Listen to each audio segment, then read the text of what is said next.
morning and good afternoon or good evening.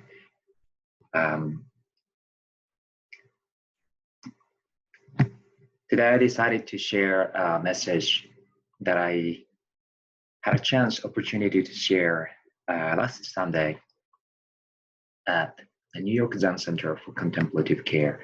One of my Dharma friends generously asked me to share a message there. And there were quite a few members of the Zen Center along with their friends. And there I basically shared all my struggles, my life, and how that was, I think, all sort of a continuous practice. In Soto Zen Buddhism, we have this particular word, continuous practice. And there's an emphasis on the continuation. And when I look back my own life, there's so many sort of what I call this winter period. I experienced some years of depression in early 20s. Actually in late teens, and it had something to do with my family background and with my own questions and struggles with the Buddhist practice. So I don't want to be overly pretentious here, but I would just like to share what I shared with them in hope that it'd be somewhat useful for your practice, just for your own daily life. And as you can see, I'm not exactly a knowledgeable type of person.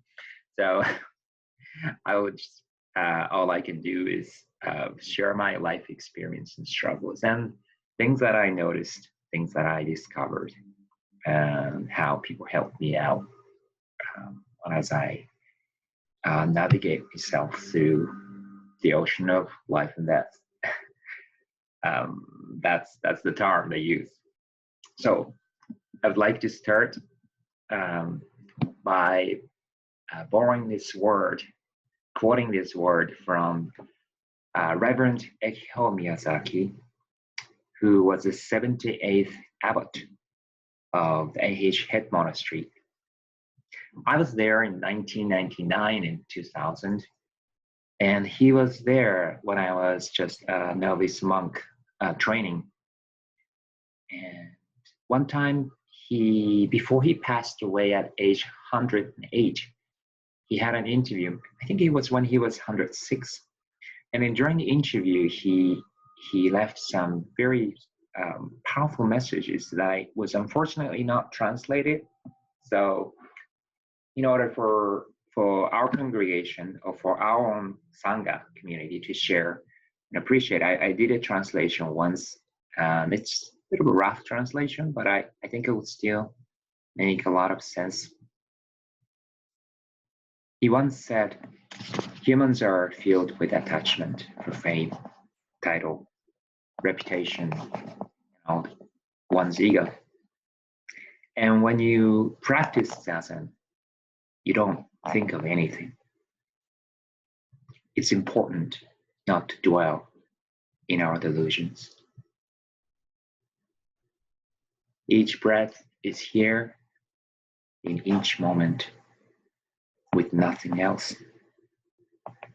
So what's before this moment and what's after this moment are completely severed or cut off.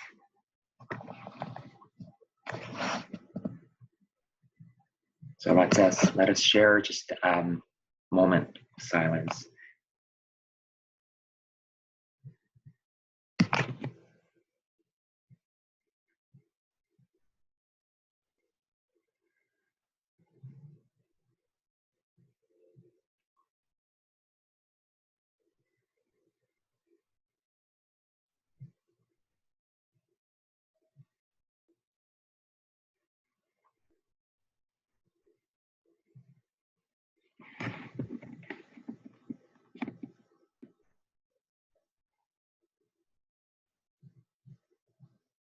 I was born to a Buddhist family.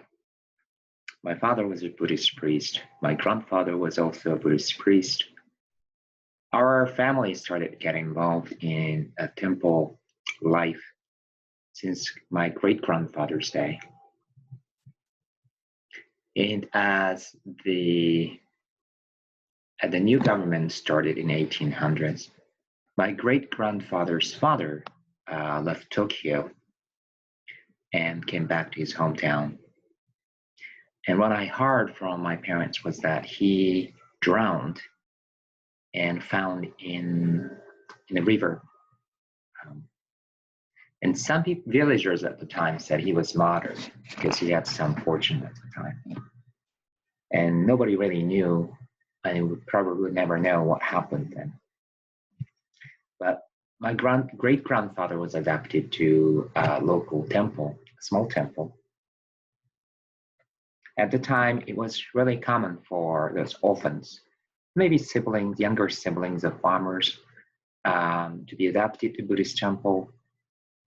You know, with this transformation of the system, where there was a monastic system where the students were trained and became adult, those things started to kind of deteriorate after the shogunate government was turned over, the shift of national religion to Shintoism, and World War II, where the US government, interim government, stepped in, and they contributed into our country in so many ways. But in the process, the land of the temples were also redistributed to the farmers. So at the time, temple also sort of lost the means to continue. And hereditary system was, I think it was more emphasized, you know, it was reinforced. It's been there before that, but the hereditary system was there. But then we have been keeping the temple alive that way. And it was also the way for the temple family to pledge, to show that our pledge to serve the community. And it was a very typical case of how the temple, you know, is managed and kept in this system. So the point is, before I knew everything about Buddhism, I was surrounded by the Buddha bowls, wooden plates for the, you know, ceremonies, rituals, piles of sutra books, and smells of incense. Even the rice we ate smelled like incense. And my father always said, when we buy rice from the store and it has no smell of incense in it, it just tasted so good. But we were just accustomed to eating anything that was donated to the temple. Sometimes they were great quality, sometimes they were have kind of going bad, but that was just the mentality we grew up with. And interesting thing was Japan was also going through the peak of the economic boom. You know, Super Mario Brothers from Nintendo. I think it was released when we were in grade 1 or 2. And that's an iconic thing, sort of showing us what it was like back then. In terms of materialism, we were so blessed, I think. Or we had the sense that we have this continuous sense of satisfaction, of course, until it hit the end and the economy started to go down. But the word of aspiration, or taking this plunge to commit ourselves to this religion or to this Buddhist practice, was probably the last thing we had on our mind.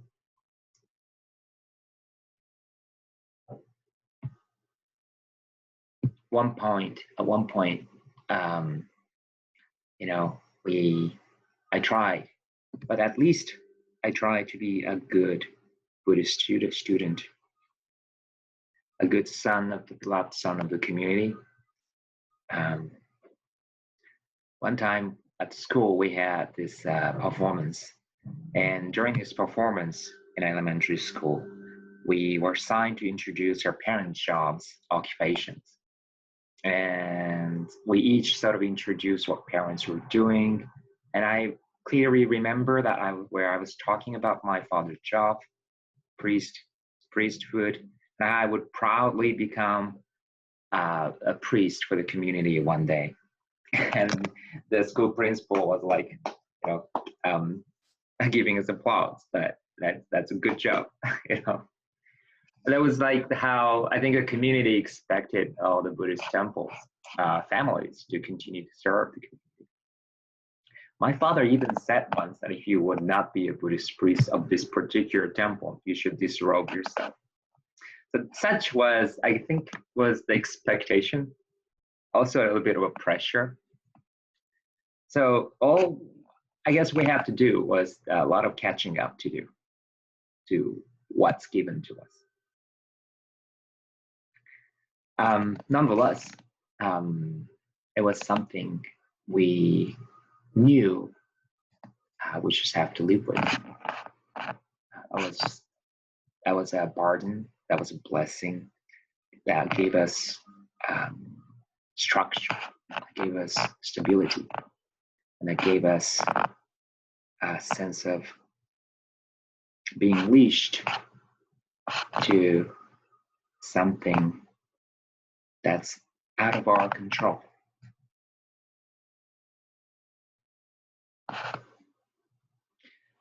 This kind of only went on until the time came when my family started to sort of crumble. It started with my 2-year-old brother who became ill. He was young, and I think his treatment was delayed. That's what I heard later on, because something was happening at the temple. And because of this delay, he developed this minor disability. Though I was the youngest one, he was always there, and I kind of had the sense that I would have to be there for him. Such a selfish view, but that's kind of how I felt about my brother all the time, that I have to protect him. My mother took it really seriously, of course, and I think she was feeling guilty, of course. I did not know, but she died fairly young at age 42. And her death was followed by my grandfather, who was an abbot, who was taking the primary role still. My father was also, taking the primary role, but he clearly, I remember he got into, he was going through, down, like he was going through depression, difficult time. But he had to get married to keep the temple going. And he married the second wife, who was my stepmother, fairly young at the time. But then she also got ill, unfortunately. And that was too much for my grandmother to take, as suddenly her surrounding changed. And I think they went through a whole reforms of the building of the temple. So anyway, for her, it was too much, and she had a nervous breakdown. And she went one midsummer at night, she covered herself in the futon mat, saying, it's terribly cold, shivering in midsummer and the deadly heat. And she died from dehydration. There was something wrong with her nervous system here. That's kind of how my first opportunity to become a Buddhist priest, Buddhist monk, ended, with disappointment, confusion, and awful lots of questions about the whole traditions. Why Buddhism, which talks about our liberation from pains and suffering, keep bringing us so much pains, sufferings, confusion. Now, this is something the York Zen Center set about asked us to share as from the Dogen's teaching. The Dogen is the founder of Soto Zen School, which I found really interesting. He left this line from in the classical continuous practice in the book called Shobo Genzo. He said, once we attain the way, the deva's celestial eyes could no longer see us. and demonic spirits could no longer communicate with us. And to be seen by the spirits means that our power practice is lacking.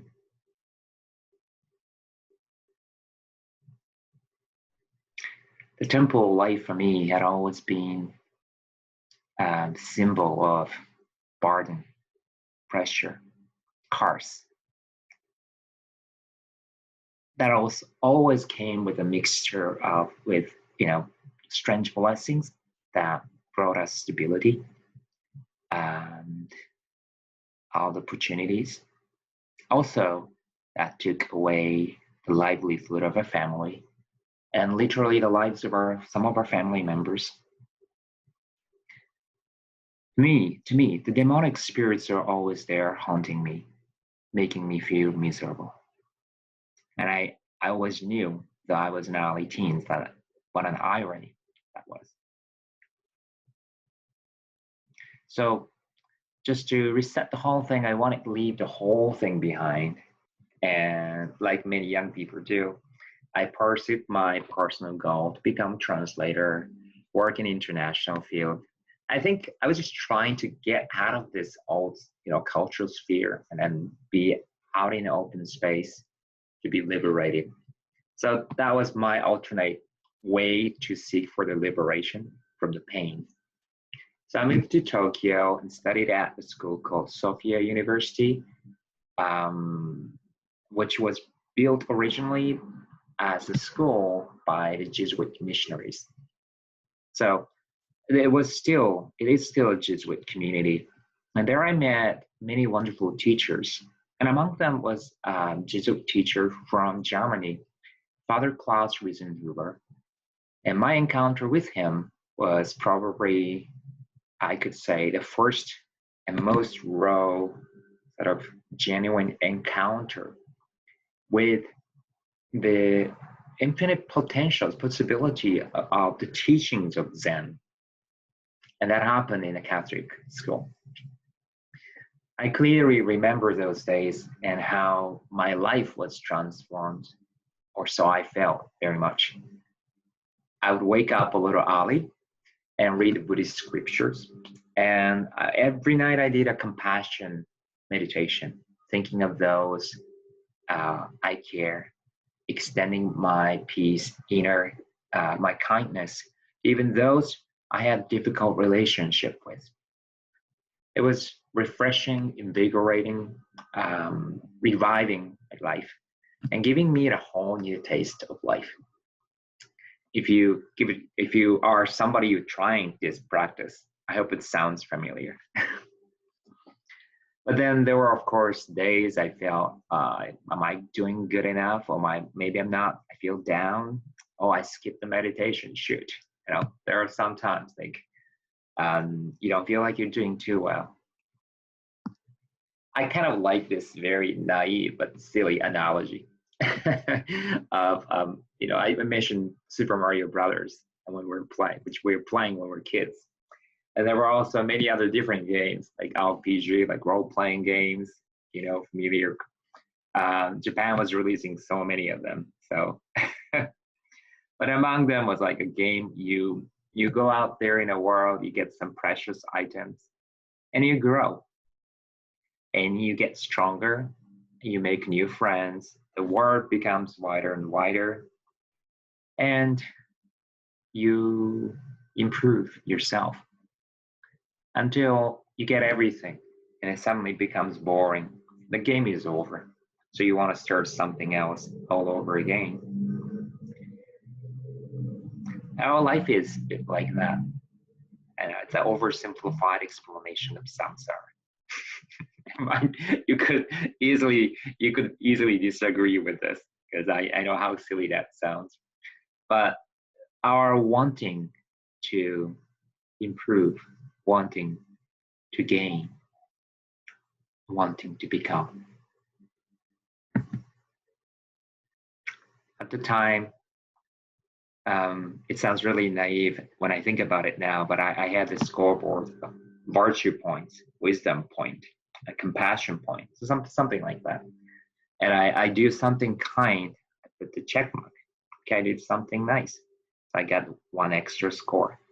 I get some insight. Oh, I think I've got really small insights. I put the check mark on the wisdom section. Says there's sometimes a bit more gain. And a virtue point was always tricky. I'm not sure if I actually had a section now that I think about it, but virtue, wisdom, compassion, right? Those are things that I try to constantly cultivate. But it was fun. It was refreshing. And, that's how my initial experience of the second encounter with Zen Buddhism started. Not a steady process, but there were times of improvement, plateau, and losing those scores, losing those levels.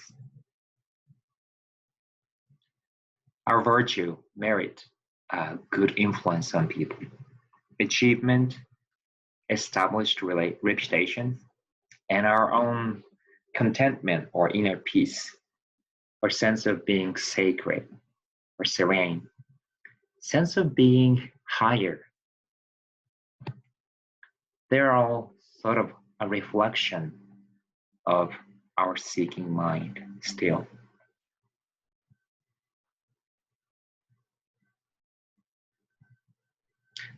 Back then, I was hoping to gain more spiritual maturity and understanding. So I took a year off at college and went straight to the head monastery, which a lot of people said was a mistake. I'm not really sure that was a mistake or not, but I had to do it. And usually they say, if you think you have to do it, that's the right timing. So I did that anyway. Of course, a few months ahead of the entry to the monastery, I did extra training. So I thought I was. I sat longer in Zazen, trained my body, my mind, trying to be kinder to others, according to what I felt was right, of course. But deeply in my mind, deep down there in my mind, I think I was looking for a favor from the celestial things, higher things. I was praying to something. And it makes sense, right? I was in a Catholic school. I think I was hoping that it would somehow resolve my confusions, pains, and sufferings that my initial experience in my childhood caused through Buddhism. In AH monastery, all the routines are pretty demanding, actually, because every schedule and all the details of schedules are set. And that's simply because our body's not used to it, our mind's not used to it. I kind of sometimes cynically call that a combination prison and the military. Physically, we feel constrained. But once you get used to that rhythm, the body gets used to it and the mind follows. It's always the body gets used to it first and mind follows. So once you get used to it, it's wonderful. It was a winter time where there's no visitors, only monastics. Extremely quiet, extremely cold. And it was just beautiful sceneries surrounding us. There were many moments you can't quite describe unless you are there as monastics. During those days, I wanted to act more virtuously and, try to be a good monastic at least. But then the body gets tired and it's so many moments where I'm tempted to rest. There are actually pockets of time. You can choose to go to Zendo or meditation hall, Zen hall, in addition to the morning and evening Zen practice. So you do that. Then during those, when you have those chance to go to Zendo, you also have responsibility to memorize sutras, to review the way you ring the bells, instruments, Maybe you have to have a short meeting with your co-trainees, or you simply have to let your body rest behind the paper screen doors. It was just extremely difficult to choose to spend our time that way. And it's not that different when you think about it, where in our daily life, we can choose to do this practice, but you also have different commitments, responsibilities, something else going on. It was a constant disappointment about my own weakness of the will. And that disappointment sort of started to get reflected on other people's. So I started judging the weakness of others, selfishness of others. And only in retrospect, I can only say that was a reflection of my own weakness and my own selfishness. Ego, selfishness, I felt like was at least 10 times amplified there. I had this beautiful image, the idea of Zen practice in a monastery, where everything is serene, everything goes so quietly and beautifully, like the celestial beings, like something beyond humans. Trying to communicate with celestial beings, trying to run away from the demonic spirits. As Dogen says, it was a lack of practice, lack of understanding. Because of these expectations, training at the temple really exposed my human weakness and nature as a human being. And it was such a refreshing, eye-opening, painful experience, which I'm forever indebted to, feel grateful. Dogen says, if you have gain, escape from it. This is a single track of continuous practice. To forsake name and gain in this lifetime and practice one thing thoroughly is the vast continuous practice of the Buddha's timeless life.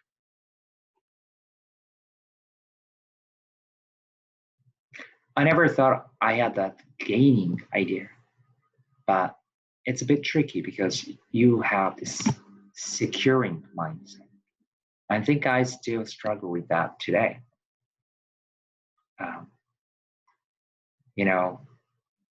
Bank account, relationship with your families, job. Always this securing, this mind that wants to secure things that we have and not wanting to let go. Of course, that's tied, intertwined with your responsibility. And it's really hard sometimes to quantify how much of that comes from ego and how much of that comes from responsibility, sense of responsibility or love. But usually these are all mixed up or intertwined. Anyway, my analogy at the temple in terms of spiritual development, and I mentioned the physical aspect of that.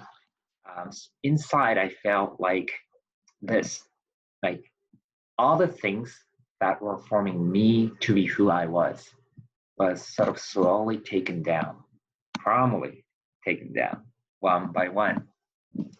My identity at the time as a college student, language learner, good person, maybe. I thought I was a little bit more mature than I felt. I had some license, some prospect about future, self-esteem, sense of being a decent person was all revealed quietly. And I felt like it was truly tested, stripped down one by one. There were days when I asked my stepmother to send me the English newspaper. because I have no chance to read English. We were able to exchange mails, at least. So they had a newspaper in English. So I tried to read it because I was holding on to this idea that I can't lose the language because I'm still in the process of learning. At the time, one time I was hospitalized because I got injured and became ill. And in the hospital, I found myself making a cross out of this chocolate box. So cut the chocolate box, making a cross. And I pray. That was something that I figured later that was part of identity that I had from the Catholic school. And as it turned out, I was not the only one. There was also a senior monk. One day we were, I think, having sort of a work practice, and we were going to be assigned different roles. And the senior monk suddenly started calling us by the regular name. And in the monastery, you have this Dharma name. My case, Gyokei is my Dharma name. He started calling me, hey, Yakinori. Yakinori is my regular name. It's just easy for them to guess the regular name because all you have to do is just change the pronunciation of the same letters. Now, if you switch the letters of Yakinori, it means grilled seaweed. Of course, my name has a different meaning, but my son loves to call me Yakinori. And boy, was I glad to hear that name. And then I could also see the spark of joy in others' face too. And they say, oh, that's me. Yes, that's my old me that we almost forgot about. Whether celestial beings or demonic beings, gaining or securing mind, this or wish to sort of communicate with them in order to gain or secure the things, will always hinder our path, always developing into sort of attachment or aversion. Upon entering the Buddha way, you go beyond humans and devas of three worlds and are no longer measured by the standards of those in the three realms, Dogen says. Upon entering the Buddha way, you go beyond the humans and devas of the three worlds and are no longer measured by the standards of those in the three realms. After the training, my grade drastically went down in college. Scores went down. And of course, I was no longer as popular, I think, as I was before going to the monastery. And did I care so much? Maybe I cared less. And I say that not so much out of the sadness or despair, but there is a very strange sense of entrustment in Dharma, confidence that can be discovered through all the imperfections, fading, declining, deterioration. In my notion of deterioration or declining, there was a strange sense of entrustment.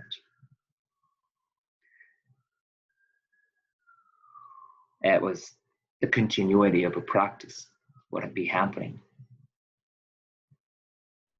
In a monastery, there was this interesting rules where we were not supposed to say good morning or good evening.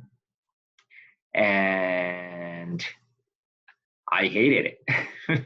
I'd love to start our day by saying good morning and end our day by saying good night. So I asked one of the senior monks, like, why we can't say those, greetings. And he said, the reason is because we don't have a morning to start or night to end our practice. It would continue on and on and on.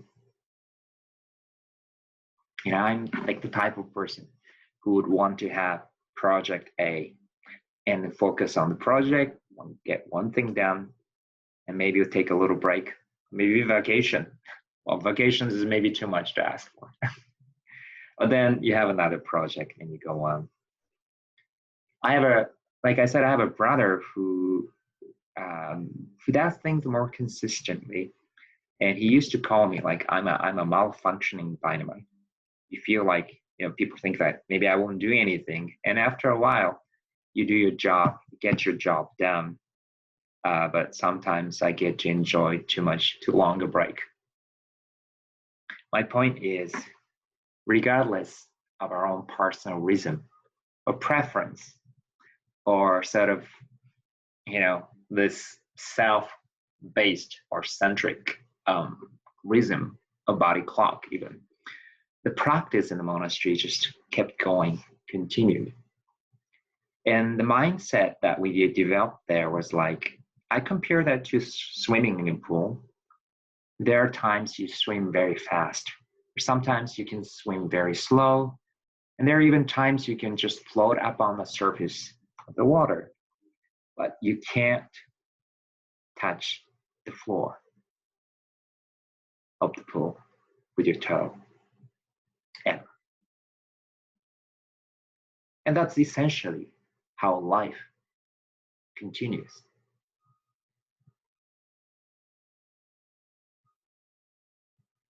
One time I had a chance to visit my old friends and teachers during that training period, which is really rare.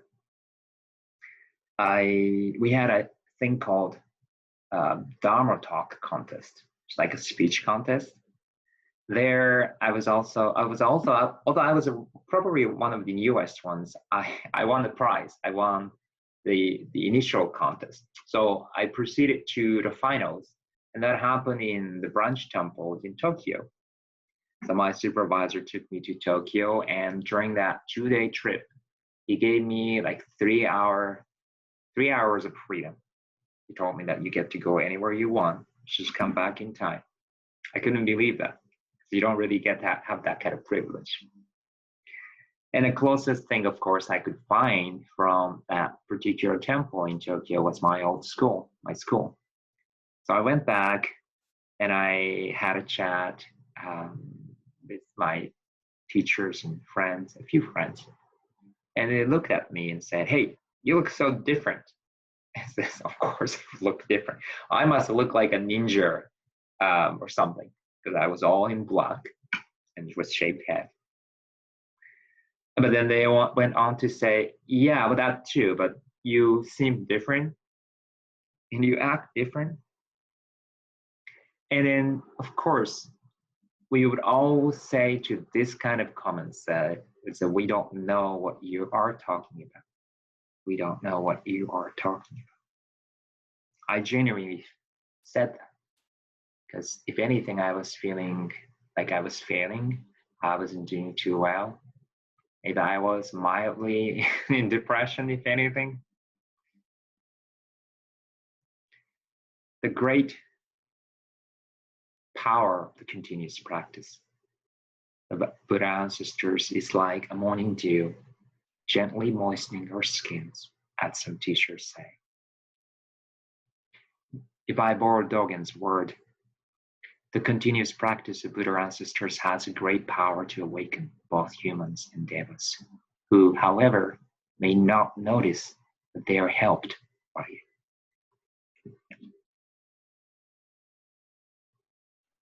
Well, nonetheless, back then I was looking for, we have a certain sutra called the Gate of Sweet Nectar, when the celestial dragon pours rain of wisdom, where the Tathagatas or Buddhas appear, helping the hungry ghost be awakened, serving food.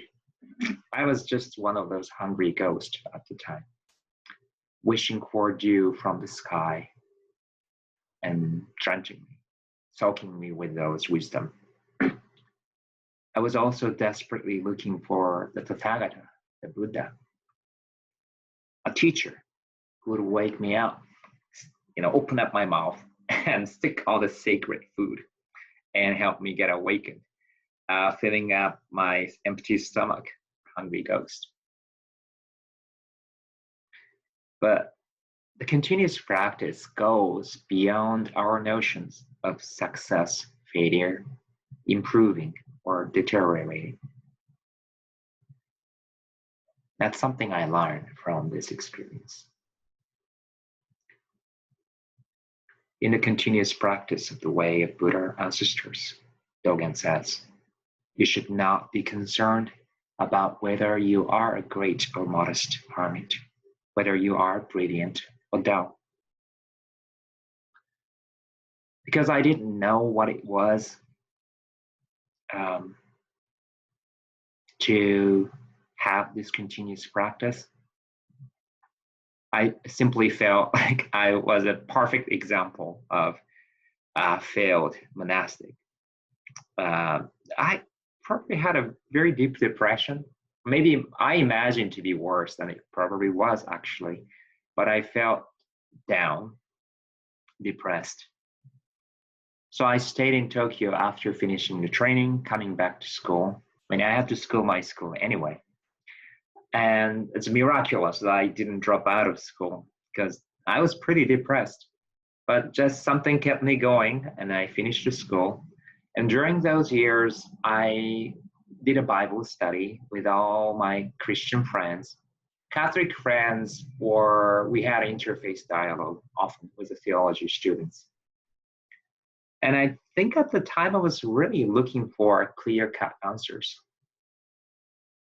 You know, in the process, I learned a lot about what it means to be sincere, what it means to have the seeking mind, seeking for the truth. And at the same time, I became more and more aware of the Dharma, the teaching of Buddhism in this process. Every time I said that to my Christian friends, they said, no, you're just making an excuse. And so in their views, I'm pretty sure like I'm like a failed Christian. But what was encouraging and comforting to me was that some ministers, pastors, and fathers that I had a serious conversation with, they nodded their head and said, you're in the right, yeah, you go on and you continue your journey. I always sense this sense of encouragement from them.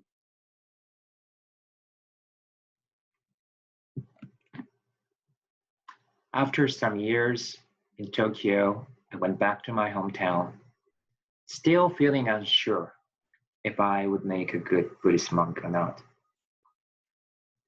There was always a constant sense of guilt. I guess from how the priests were generally interpreted in the societies. I would say it's maybe a little bit similar to how the Catholic are interpreted in the context of Western community. I mean, traditional religion have histories of discriminations, corruptions, abuse, and all those things. And Buddhists are not exempt from that. I mean, if you look at the history.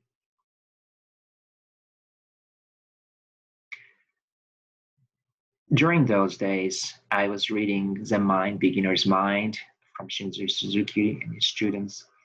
And I came across this particular news article in the newspaper called the Japan Times. It was one of the few English newspapers available in Japan, and I was subscribing for it.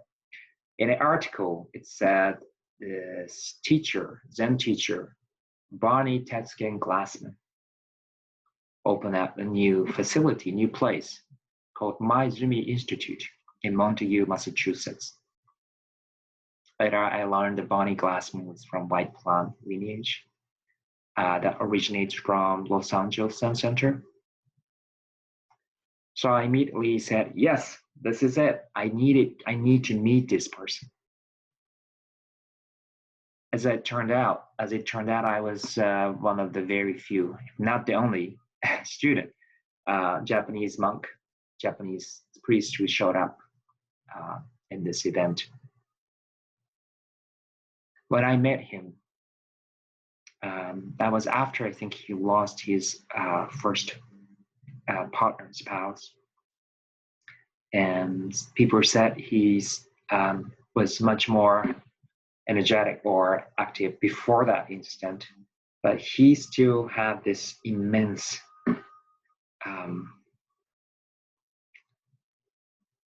I guess there's a sense of presence, very deep sense of presence, inspiring, profound.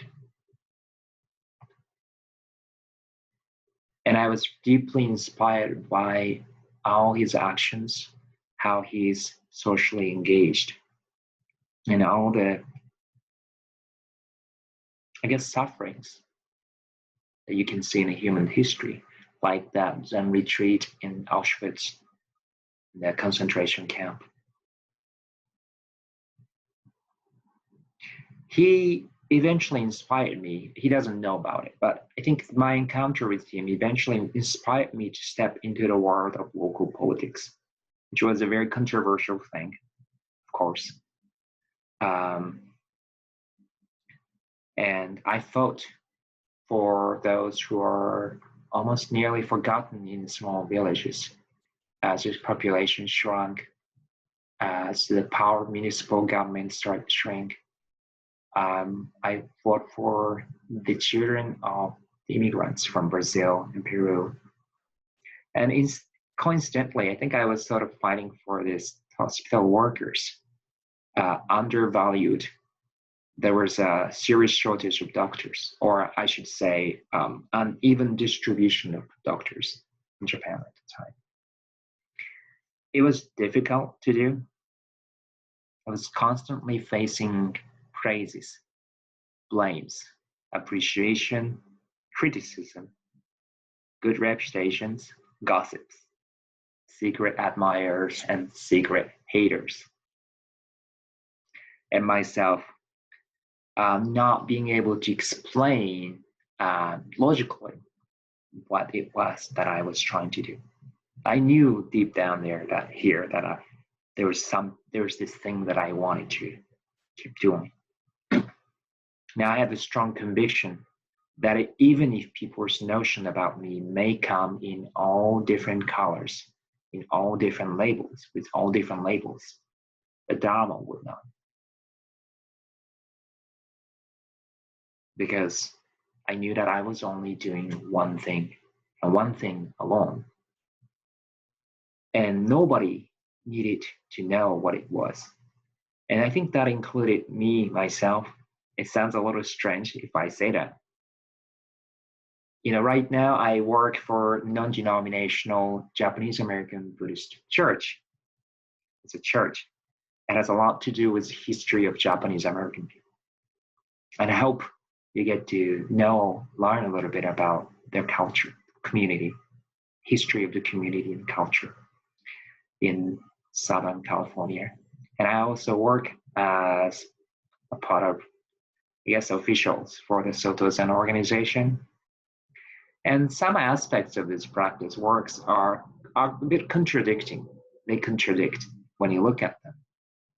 But then still, I'm only doing one thing, and one thing alone. That's how I see it.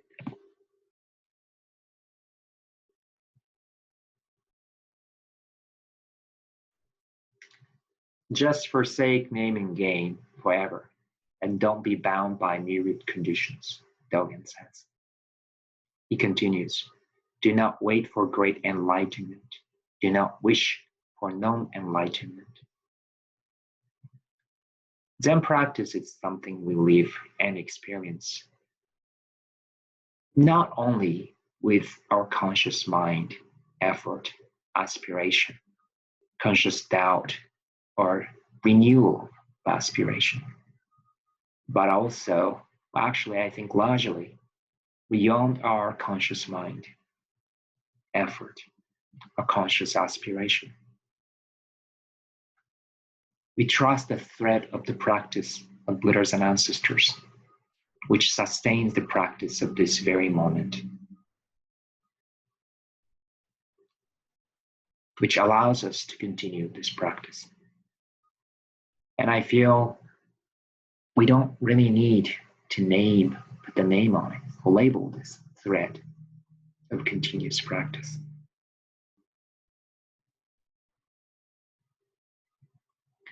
It's not practice. Reverend Miyazaki passed away at 108. He said, we are only doing what we are supposed to do. And it's ordinary because there is not anything else to do. He kept diaries all those years. And referring to his diaries, he said, certain flowers appear on a certain day of a certain month, and certain insects start their activities at a certain time of a certain month. It happens almost on the same day of the same month. Now, and I would say, do they know this, insects and flowers? And they don't know. According to Reverend Miyazaki, that's Dharma. Great nature is in accordance with Dharma, quietly carrying out the truth. That's how great nature is. Nature doesn't think of who will praise it. At a certain time, flowers bloom quietly, whether it's praised or not praised. Flowers do what they are supposed to do and leave quietly. That's practice, teaching, and the truth.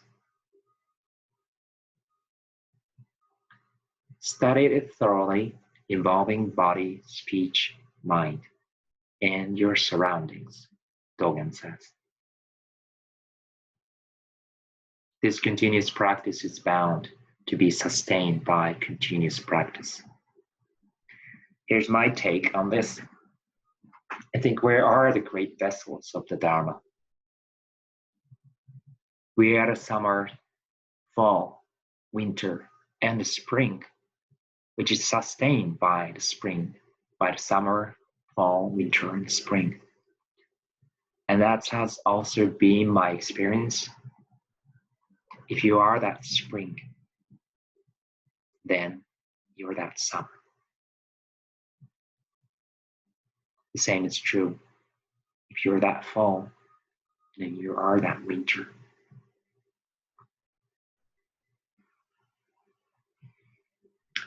Please love and respect your body and mind and self that are engaged in this continuous practice.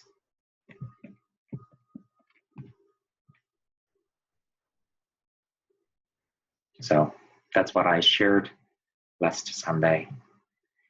And because it's a script that I prepared and I read for those who participated, I'm not sure how it sounds to you, but if there's any, I guess, segment of the message that would resonate or could be some use to your own spiritual journey or your own life, that'd be great. So, again, I'm sorry about not really uploading much on YouTube. It's a platform still new to me. That's just an excuse. But I'm not really good at sort of coming up with, here's my vision. So now please watch this kind of approach. It's really my thing. I mean, I shared other stuff that's more for my students and congregations. But I would appreciate your feedback. So that way I get to see how I might be able to respond a little bit better. It's usually the response that I'm more interested in. Response to your voice. That's the practice of Mahayana Buddhism, or so I see it. Anyway, I hope you stay well and stay strong, and please continue to take very good care of yourself. Okay, thank you.